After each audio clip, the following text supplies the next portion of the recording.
순식간에 와르르 무너지듯 넘어지며 겹겹이 깔리는 사람들. 6개월 전 발생한 에스컬레이터 역주행 사고가 최근 아침 출근길 경복궁역에서 재현됐습니다. 자칫 큰 사고로 이어질 수 있는 에스컬레이터 역주행, 왜 반복되는 걸까요? 경복궁역에서 역주행 사고가 일어난 에스컬레이터는 앞선 안전점검에서 문제가 없었는데요. 정기검사에서 합격 판정을 받아 정상 운행 중이었죠. 안전점검에서 합격 판정을 받아서 정상 운행 중이었는데 이 운행 사고가 발생하는 이유가 있나요? 자체 점검이나 정기 점검 때는 구동 체인 스프로켓이나 스택 체인 스프로켓 이 부분은 눈에 보입니다. 눈에 보이기 때문에 점검이 가능한데 피로 누적이 되면 조직 안에서 서서히 망가지거든요. 그걸 보면은 이 형태가 다 그대로 살아있고 정상이라고 체크할 수밖에 없죠. 그런데 어느 순간 제일 약한 부분이 망가지죠. 역주행 현상의 발생 시기예요. 지난 6월 발생한 분당선 순회역 에스컬레이터도 안전검사에서 별다른 이상이 발견되지 않았는데요. 특히 역주행을 막는 장치도 있었지만 제대로 작동하지 않았죠. 이후 합동조사 결과 내부 모터와 감속기를 연결하는 연결구가 마모돼 끊어지면서 사고가 발생한 것으로 나타났습니다. 날마다 저는 여기 출근하기 때문에 좀 황당했어요. 수톱돼 있는 거 많았어요. 불안하죠. 저희 학교 학생들도 많이 불편했다고 해가지고 그 출근길이라서 사람도 많았을 텐데 좀 걱정됐어요.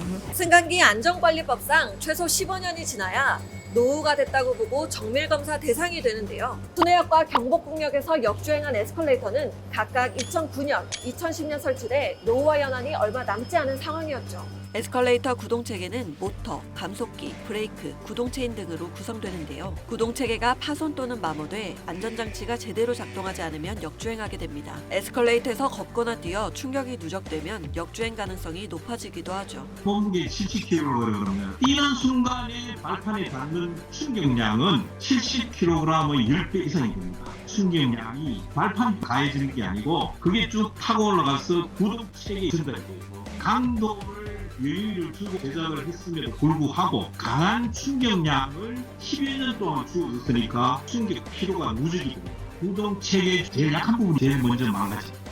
역주행의 현상이 일어날 가능성이 만들어지는 거예요. 그런 게 5배에서 10배의 충격량이 강해지고 뛰거나 걷지 말아야 됩니다. 서울교통공사는 관련 사고를 막기 위해 1에서 8호선 모든 지하철역 에스컬레이터에 역주행 방지 장치를 설치할 계획인데요. 현재 운영 중인 1833대 중 736대가 대상이죠. 10번 일어날 것을 한 7번이나 8번 다 막을 수 있다고 볼 수 있습니다.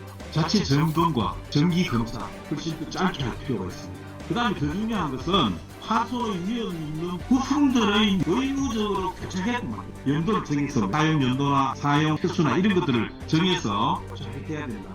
역주행 방지 장치도 장치지만 에스컬레이터에서 뛰거나 걷지 않기, 손잡이 잡기 등 저마다 할 수 있는 것부터 해야겠습니다.